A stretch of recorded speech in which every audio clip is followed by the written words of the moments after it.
សួស្តីដូចជំរាបសួរដល់បងប្អូនទាំងអស់គ្នា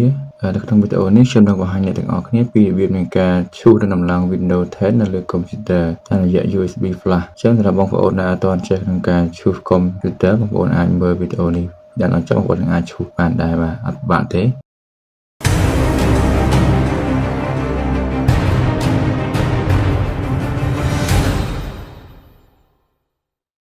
បាទជាដំបូងបងប្អូនត្រូវមានឧបករណ៍មួយចំនួនដែលយើងចាំបាច់ឲ្យយើងធ្វើការឈូស Windows ហ្នឹងទី1គឺ drive មកអីក៏បានដែរអាចតែមានទំហំចាប់ពី8 GB ឡើងទៅនេះបងប្អូនត្រូវមានកុំព្យូទ័រដែលអាចដំណើរការ Windows បានដើម្បីយើងធ្វើការ boot flash ជំហានបន្ទាប់បងប្អូនត្រូវចូលមកបើកកម្មវិធី browser តាមមួយណាក៏បាន Microsoft Edge ឬក៏ Google Chrome បាទឥឡូវនេះខ្ញុំប្រើ Microsoft Edge ចុះទៅបកលើវាមកតមកទៀតនៅកន្លែងនេះបងប្អូនត្រូវវាយថា download Windows 10បងប្អូនវាចូលមកតមកទៀតបងប្អូនចុចលើ link ខាងលើនេះអាចជា website របស់ Microsoft អញ្ចឹងបងប្អូនចុចលើវានឹងមកតមកទៀតបងប្អូនអស់មកក្រោមបន្តិចហើយចុចលើប៊ូតុង download now នេះបាទចុចមកវាចាប់ដើមទាញយក file មួយឈ្មោះថា Media Creation Tool នៅពេល download ហើយបងប្អូនអាចចុចលើពាក្យថា Open file នេះមកវានឹងចេញផ្ទាំងមួយបងប្អូនចុចលើ Yes ឬ No ហើយអញ្ចឹងបងប្អូនមិនគិតច្រើនទេចុចលើប៊ូតុង Yes មក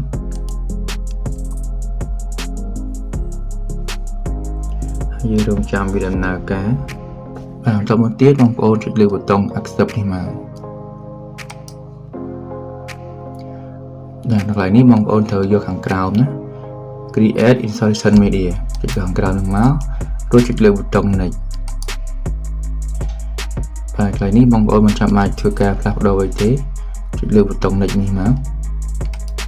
កន្លែងនេះបងប្អូនត្រូវដោត USB ចូលឲ្យហើយណាបាទហើយ USB ហ្នឹងមានទំហំយ៉ាងតិចគឺ8 GB នេះដែរ8 GB ជាងឥឡូវនេះខ្ញុំបាទ USB ដោតចូលកុំព្យូទ័រសិន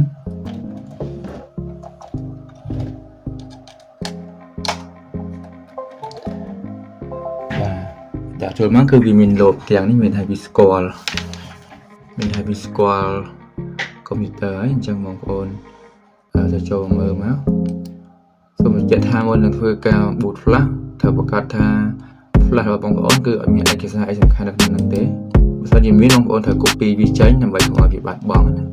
តែបើខ្ញុំអត់មានទេខ្ញុំអាចបិទវាចោលបានហើយចុចលើប៊ូតុង Next ទៀតមកហើយកន្លែងនេះបងប្អូនត្រូវ select ឈ្មោះ flash បងប្អូនបានតមកចុចលើប៊ូតុង Next ទៀតមកហើយយើងត្រូវរងចាំវាដំណើរការរហូតដល់បានពេញ 100%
រួចរាល់ហើយអញ្ចឹងបងប្អូនចុចលើប៊ូតុង finish មកអូខេអញ្ចឹងពីនេះបងប្អូនអាចយក flash នេះអាចបក flash នេះបានអញ្ចឹងបន្ទាប់ពីបងប្អូនបានboot បាទ USB ហើយនេះ flash យើងបាន boot ហើយអញ្ចឹងបងប្អូនដោតចូលកុំព្យូទ័រហ្នឹងមកតាមមកទៀតបងប្អូនចូលមក start រួចយើងយកពាក្យថា restart វាបាទ restart វាមកយើងចាំ restart សិនទៅមកទៀតពេលដែលវាចាប់ផ្ដើមវិញបងប្អូនចុចលើ key delete បាទនេះ key delete សម្រាប់កុំព្យូទ័រ all in one មកយើងចូលទៅកែ boot វាពេលចុចមកវាចេញមកកន្លែងនេះអញ្ចឹងបងប្អូនចុចបាទនេះ arrow key ទៅខាងស្ដាំចុចលើវាមកយើងចូលឡើង boot តោះមកយើងចុច arrow key ខាងក្រោមវិញដល់កន្លែងboot option បាទនេះ boot option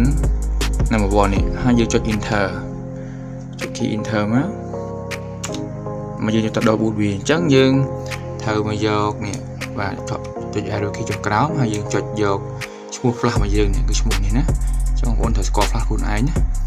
តើមកយើងចុច key enter មកអូខេរួចយើងចុចkey F10 ដើម្បីយើង save បាទ key F10 មកហើយយើង yes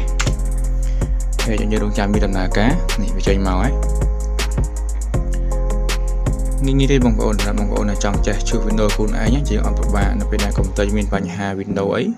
ចង់ជួសថ្មីយើងគ្រាន់តែមាន flash ដែល boot Windows ហើយស្រាប់មកគឺយើងអាចធ្វើការជួស Windows ខ្លួនឯងបានងាយៗ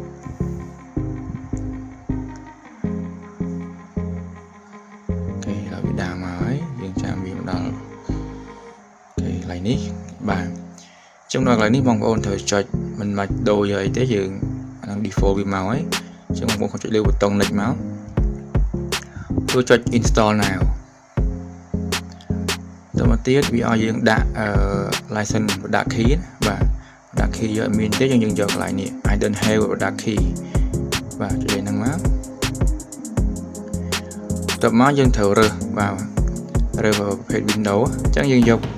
Windows 10 Pro មកណាអូខេតមកយើងចុចលើប៊ូតុង next តមកទៀតបងប្អូនចុចនេះ tick វាមកហើយចុចលើប៊ូតុង next បាទនេះសំខាន់បងប្អូនត្រូវចុចយកខាងក្រោមណាដើម្បីយើងទៅឡើង Windows ថ្មីឡើងវិញ Windows យើងយកខាងក្រោមនេះមកបន្តកន្លែងនេះគឺបងប្អូនត្រូវប្រយ័ត្នអញ្ចឹងបងប្អូនបើសិនជាមាន 3D បងប្អូនត្រូវប្រយ័ត្នដែរតែឲ្យមាន 3D វាដាក់ថា data ថែមនេះអញ្ចឹងតែវាអត់មានទេអញ្ចឹងជាដំបូងបងប្អូនត្រូវលុបបាទលុបលើ drive C មកនៅជា drive Windows ចុច format វាមកហើយពាក្យថា OK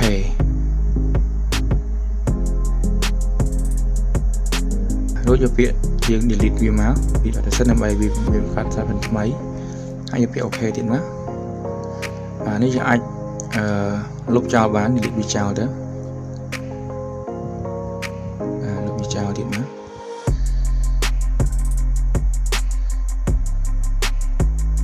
អូខេពេលយើងលុបវាអស់ហើយយើងអាចចុចលើ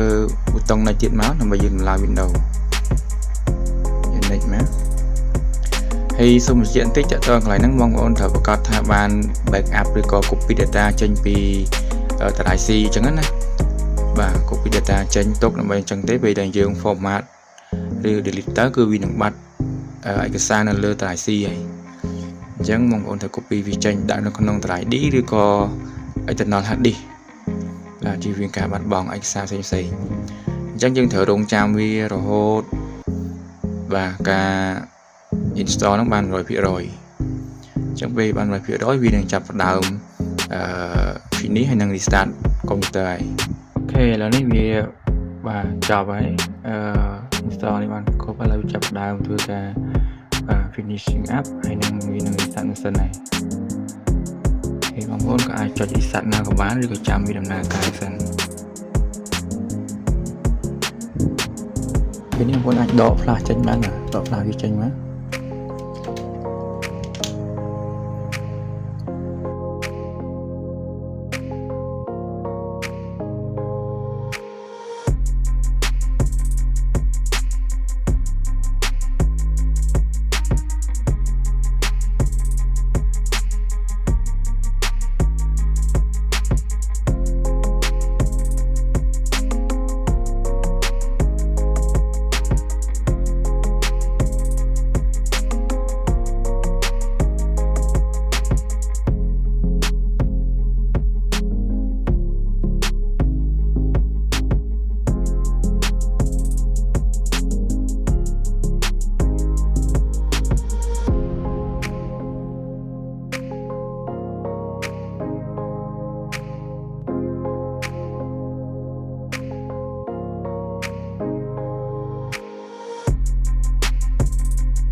Okay ម្ដងកន្លែងនេះបងប្អូនត្រូវចុចយក yes ចុចលើប៊ូតុង yes នេះមកបាទ yes ទៀតមកខាងនេះបងអាចចុច skip មកចុចលើប៊ូតុង skip អូខេកន្លែងនេះវាឲ្យយើង shop internet បាទតែបើសិនជាអត់មាន internet ទេបងប្អូនអាចចុចយក I don't have internet នេះក៏បានដែរចុចនេះមកហើយយើងចុចលើពាក្យថា continue with limit setup បាទចុចនឹងទៀតមកយើងចាំ shop នៅពេលក្រោយវិញដើម្បីឲ្យយើង set up បានលឿនអញ្ចឹងណាកុំឲ្យនៅចាំ internet វាយូរអញ្ចឹងឥឡូវនេះយើងដាក់ឈ្មោះកុំព្យូទ័ររបស់យើងហៅយើងដាក់អីក៏បានដែរឥឡូវខ្ញុំដាក់មកcam touch អូខេ cam touch ណាតែមកយើងយក next បាទចំពោះ password បងប្អូនចង់ដាក់ឥឡូវក៏បានឬក៏ដាក់ពេលក្រោយក៏បានដែរបាទឥឡូវខ្ញុំចង់ឲ្យវាឆាប់ចប់ចង់ខ្ញុំต้องដាក់ឥឡូវទេខ្ញុំដាក់ពេលក្រោយអញ្ចឹងយក next មកអូខេកន្លែងនេះបងប្អូនអាចចុចរើសខ្លួនឯងទាក់ទងនឹង privacy ណាមានឯកជនភាពបាទទាក់ទងនឹង location បាទ file device នេះបងប្អូនអាចចង់ឲ្យវាបើកក៏បានឬក៏បងចង់បិទក៏បានដែរចង់បិទយើងចុចកន្លែងនេះមកបាទហើយ no ចង់បិទអញ្ចឹងអានេះถ้าបងប្អូនចង់កំណត់យកមិនបងប្អូនយកតាមនឹងទៅហើយបន្ទាប់ពីកំណត់ហើយបងប្អូនចុចលើប៊ូតុង accept នេះមកអូខេកន្លែងនេះទាក់ទងនឹងCortana របស់ Windows បងប្អូនយក accept ក៏បានតែដល់ខ្ញុំគឺអត់ទាន់យកទេយកណាត់ដែរអូ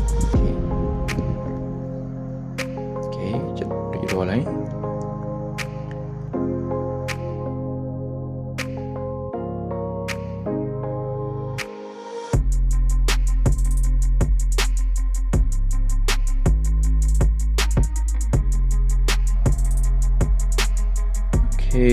បាទនេះ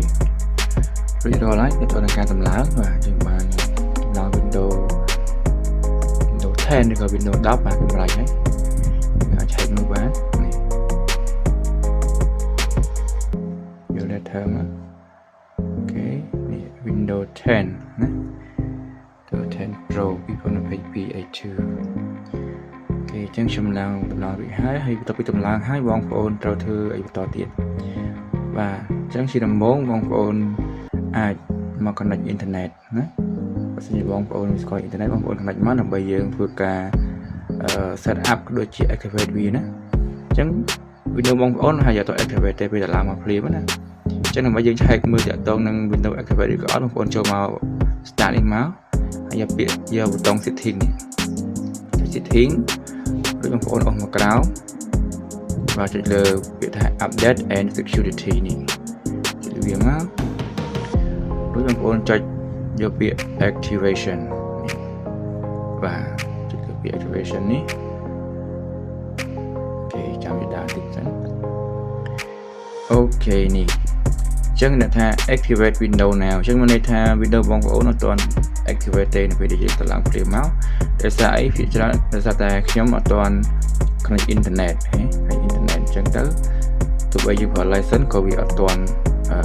activate បានដែរអញ្ចឹងដើម្បីយើងអាច activate window បានបាទបងប្អូននេះដំបូងត្រូវ connect internet សិនមកអញ្ចឹងដល់ខ្ញុំមាន internet នេះបាទខ្ញុំ password បាទបន្ទាប់ពីខ្ញុំវាយ password ចូលហើយចុចលើប៊ូតុង next មក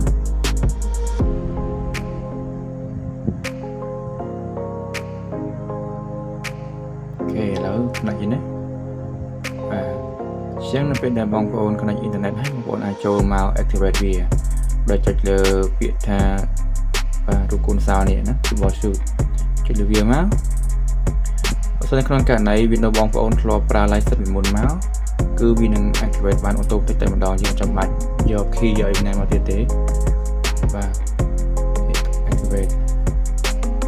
ហើយយើងមើលថា Windows នេះគឺ license ឬក៏អត់ទេអូខេ Windows activation នេះ Windows activated is copy of Windows អូខេចាំមានថា Windows នេះគឺជា Windows កុំព្យូទ័រនេះយើងប្រើ Windows license ពីមុនមកគឺ